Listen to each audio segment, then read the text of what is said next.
আসসালামু আলাইকুম বন্ধুরা, আজ আমরা শিখব স্টার ডেল্টা স্টার্টার কিভাবে ল্যাডার ডায়াগ্রামের মাধ্যমে লেখা হয়। তো আপনাদের মনে অনেকে প্রশ্ন আসতে পারে, স্টার ডেল্টা তো আমরা ম্যাগনেটিক কন্ডাক্টর পুশ সুইচ দিয়ে করতে পারি, তাহলে কেন পিএলসির দরকার?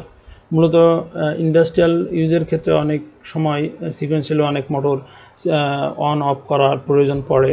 তো সেক্ষেত্রে মিক্সার মেশিন বা এই জাতীয় মেশিনগুলোতে অনেক বড় বড় মোটর থাকে যেগুলো অন অফ করার প্রয়োজন পড়ে। তো চলুন আমরা একটু দেখে আসি স্টার ডেল্টা ডায়াগ্রামটা মূলত কেমন হয় দেখতে। এটা হচ্ছে আমাদের স্টার ডেল্টা ডায়াগ্রাম। তো আমরা জানি যে স্টার ডেল্টায় প্রথমে পুশ সুইচ অন করার সাথে সাথে মেন কন্ট্যাক্ট এবং স্টার এই দুটো অন হয়। এরপরে কি হয়, এরপরে স্টারটা ছেড়ে দেয়, ছেড়ে দিয়ে কিন্তু মেন এবং ডেল্টাটা অন হয়। তো এই কাজটা করে মূলত টাইমার। এই যে পাশে আমাদের কন্ট্রোলিং ডায়াগ্রাম আছে। তো দেখুন এই যে স্টার এবং স্টার অন করার সাথে সাথে M3 অর্থাৎ মেন কন্ট্যাক্ট এবং স্টার এই দুইটা কিন্তু চালু হয়ে যায়। এই দুইটা আবার টাইমারের এনসি কন্ট্যাক্ট দিয়ে চলে আসে, একটা এনসি আর একটা এনও। এনসি কন্ট্যাক্ট দিয়ে স্টার চালু হয়, কিছুক্ষণ পরে টাইমারটা যখন অন হয়ে যায় তখন এনসিটা ছেড়ে দেয়, এনসিটা অন হয়ে যায়, এনও হয়ে যায়, তখন এই স্টারটা অফ হয়ে যায় এবং এই এনওটা এনসি হয়ে যায় এবং তখন এই ডেল্টা চালু হয়। তো চলুন আমরা প্রোগ্রামে একটু ভাষায় লিখে ফেলি জিনিসটা। তো প্রথমে আমরা একটা এনও কন্ট্যাক্ট নিব, যার অ্যাড্রেস হবে প্রথম ইনপুট কত 0.00 এন্টার। আমি একটু এখানে লিখে দিলাম অন সুইচ। তো এরপরে আমি একটা এনও কন্ট্যাক্ট নিই, কন্ট্যাক্টটা এনসি কন্ট্যাক্ট অর্থাৎ অফ সুইচের অ্যাড্রেস 0.01 অফ সুইচ দিলাম। এরপরে আমরা আউটপুটটা লিখি। আউটপুট কি, এটা মেন কন্ট্যাক্ট কত আমরা জানি, আউটপুট অ্যাড্রেস 100 থেকে শুরু হয়। এরপরে কিন্তু এই মেন কন্ট্যাক্ট অন হওয়ার সাথে সাথে আরেকটা জিনিস অন হবে, সেটা কি ডেল্টা, স্টার। তো আমরা স্টারটাও লিখে ফেলি দ্বিতীয় আউটপুটে 100.01। এর সাথে সাথে কিন্তু মানে পুশ সুইচ অন করার সাথে সাথে তিনটা জিনিস অন হয়। আরেকটা কি অন হবে, টাইমারে পাওয়ার পাবে। তো টাইমার কিভাবে লেখা হয় আমরা একটু দেখি। জাস্ট এখানে থেকে ক্লিক করে নেই, এখানে ছাড়লেই এখানে ইনস্ট্রাকশন চাচ্ছে। ইনস্ট্রাকশনটা কিভাবে লেখা হয় আমরা একটু দেখি। এখানে দেখতে পাচ্ছেন বন্ধুরা টাইমার ইনস্ট্রাকশন। প্রথমে টিআইএম লেখা হয়, এরপরে টাইমার নাম্বার, এরপরে সেট ভ্যালু। তো টাইমার নাম্বার 0 থেকে এই যে 0 থেকে 4095 পর্যন্ত যে কোনো নাম্বার দিলে হবে, এটা ডেসিমেল। আর সেট ভ্যালু মানে কত সেকেন্ড আমরা চাচ্ছি, কত সেকেন্ড, তো এই টাইমটা দিতে হবে এখানে। তো এটা কিন্তু বিসিডি, বারবার বলছি যে এটা কিন্তু বিসিডি নাম্বার, এবং BCD number binary coded decimal. Binary coded decimal কীভাবে, এটা আপনার নেট থেকে দেখে নেবেন বাইনারি কোডেড ডেসিমেল কীভাবে লেখা হয়। তো চলুন আমরা প্রোগ্রামে যাই। তো এখানে আমরা প্রথমে কী লিখব, টিআইএম, এরপরে স্পেস একটা, এরপরে টাইমার নাম্বার 0 থেকে 4000 এর বেশি যেটা দেখালাম। তো 4000 আমি এখানে 0 নম্বর টাইমারটা নিচ্ছি, এরপরে স্পেস, এরপরে সেট ভ্যালু। এখন সেট ভ্যালু কত দিব আমরা, এখন আমরা একটু দেখি।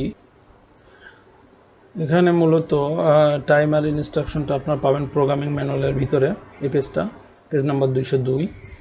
তো এখানে টিআইএম বা টিআইএমএক্স 550 দিয়ে লেখা হয়, এটা ডিক্রিমেন্ট, অর্থাৎ টাইম 10 সেকেন্ড সেট করে দিলে 10, 9, 8 এভাবে আসবে। তো টাইমিংয়ের ভ্যালুটা দেখেন 0.1 সেকেন্ড, অর্থাৎ এটা 0.1, 0.2, 0.3 এইভাবে হবে। এরপরে দেখেন টিআইএমএইচ, এটা হাই স্পিড টাইমার, এটা কিন্তু 0.01 মানে অ্যাকুরেসি বেশি। এরপরে টিআইএমএইচএইচ, এটা অ্যাকুরেসি আরও বেশি। তো এগুলো ম্যাক্সিমাম এত সেকেন্ড পর্যন্ত গুনতে পারে, এখানে দেওয়া আছে ম্যাক্সিমাম ভ্যালু। এরপরে এইভাবে আপনি যদি টিআইএমএল আসেন, এটা হচ্ছে ডে টাইমার, এটা 115 দিন পর্যন্ত গুনতে পারে। আর টিআইএমএক্স যদি লেখেন তাহলে 49,710 দিন পর্যন্ত গণনা করতে পারে। তো চলুন আমরা আমাদের প্রোগ্রামে ফিরে যাই। তো এখানে আমি বলছিলাম টিআইএম দিয়ে লিখলে 0.1 সেকেন্ড। আমি যদি এখন 10 সেকেন্ড চাই টাইমিং ভ্যালুটা, তাহলে আমাকে লিখতে হবে, যেহেতু 0.1 সেকেন্ড টাইমার, আমার এখানে ক্যালকুলেটরটা নিয়ে আসি।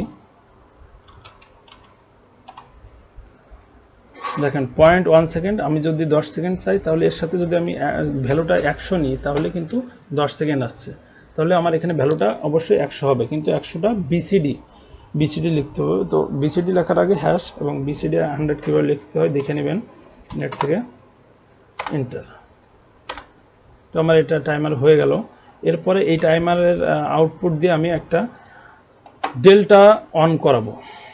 তো আমি টাইমারের ইনপুট এখানে কিন্তু আমার TIM লিখলে হবে না, যেহেতু এটা একটা NO কন্ট্যাক্ট বা NC কন্ট্যাক্ট, টাইমারের কন্ট্যাক্ট, সুতরাং এটা T দিয়ে লিখতে হয়। T দিয়ে এখানে স্পেস দেওয়া যাবে না, T লিখে এরপর টাইমার নাম্বার, যেহেতু আমার 0 নম্বর টাইমার T0, এন্টার। বাস হয়ে গেল। এরপরে আমি আউটপুটটা নিব, ডেল্টার আউটপুটটা 100.02 ডেল্টা হয়ে গেল। এখন বন্ধুরা আমাদের একটা কাজ বাকি আছে, সেটা হচ্ছে আমাদের এই NO সুইচটা কিন্তু ল্যাচিং করা হয়নি। NO সুইচটা আমাদের এই মেইন আউটপুটের সাপেক্ষে ল্যাচিং করতে হবে। তো ল্যাচিংটার অ্যাড্রেস কি হবে 100.00। ল্যাচিং হয়ে গেছে। এরপরে দেখেন আমার টাইমার যখন অন হবে, এই T0 অন হবে, তখন ডেল্টা অন হয়ে যাবে, কিন্তু স্টারও কিন্তু তখন ধরে থাকবে। তাহলে আমার স্টারটা রিলিজ করার ব্যবস্থা করতে হবে।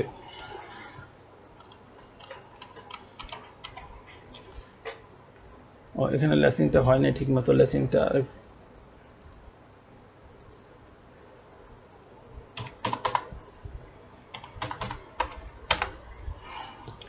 বের হয়েছে। তো এখন আমার এই টাইমার যেটা বলছিলাম ল্যাচিং স্টারটাকে রিলিজ করাতে হবে। তাহলে এটার যদি আমি একটা NC কন্ট্যাক্ট ব্যবহার করি এখানে, তাহলে দেখেন যখন টাইমারটা অফ থাকবে তখন কিন্তু স্টারের কোনো সমস্যা নেই। টাইমারটা যখনই অন হয়ে যাবে তখন কিন্তু ডেল্টা অন হবে, সাথে সাথে এটা NCটা NO হয়ে যাবে, অর্থাৎ স্টারটা অফ হয়ে যাবে। এটা কিন্তু এভাবে হয়ে যায়। আর একটু সেফটির জন্য আমরা যেটা করতে পারি সেটা হচ্ছে এই স্টারের একটা NC ডেল্টা এবং ডেল্টার একটা NC এখানে দিয়ে দিতে পারি। তো আমরা এখানে একটা ডেল্টার NC দিই।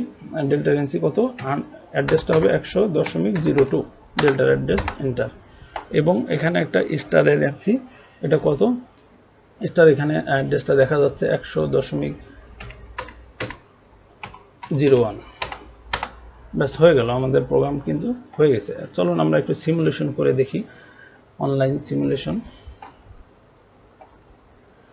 তো আমরা অন সুইচটা অন করি, দেখেন অন করার সাথে সাথে গণনা শুরু হয়ে গেছে, 8, 7, 6 এইভাবে গুনতে গুনতে যখনই, এখন কিন্তু অফ আছে ডেল্টা, দেখেন ডেল্টাটা অন হবে। হ্যাঁ, ডেল্টা অন হয়ে গেছে, সাথে সাথে কিন্তু স্টারটা অফ হয়ে গেছে। এখন আমরা যদি আবার একটু অফ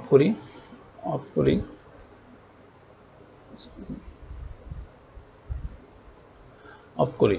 তো এখন আবার আমরা একটু অন করে দেখি, অন করে দেখি, আবার দেখেন সাথে সাথে স্টার অন হয়ে গেছে কিন্তু, এবং মেইন কন্ট্যাক্ট, এবং এখানে গণনা শুরু হয়ে গেছে, ডেল্টা অফ আছে। গণনা শেষ হলেই ডেল্টা অন হয়ে যাবে এবং স্টার অফ হয়ে যাবে। খেয়াল করেন, দেখেন ডেল্টা অন হয়ে গেছে এবং স্টার অফ হয়ে গেছে। তো এইভাবেই মূলত আবার প্রোগ্রামটা কাজ করে। তো বন্ধুরা, যদি প্রোগ্রামটা ভালো লেগে থাকে, শেখার কিছু থেকে থাকে বলে মনে করেন, তাহলে অবশ্যই ভিডিওটি লাইক দিবেন এবং সাবস্ক্রাইব করে রাখবেন। তাহলে আমি পরবর্তী ভিডিওগুলো বানানোর প্রতি উৎসাহ পাবো। এবং যদি কোনো প্রশ্ন থাকে অবশ্যই কমেন্টে জানাবেন, আমি যত সম্ভব উত্তর দেওয়ার চেষ্টা করব ইনশাআল্লাহ। তত ভালো থাকবেন, আল্লাহ হাফেজ।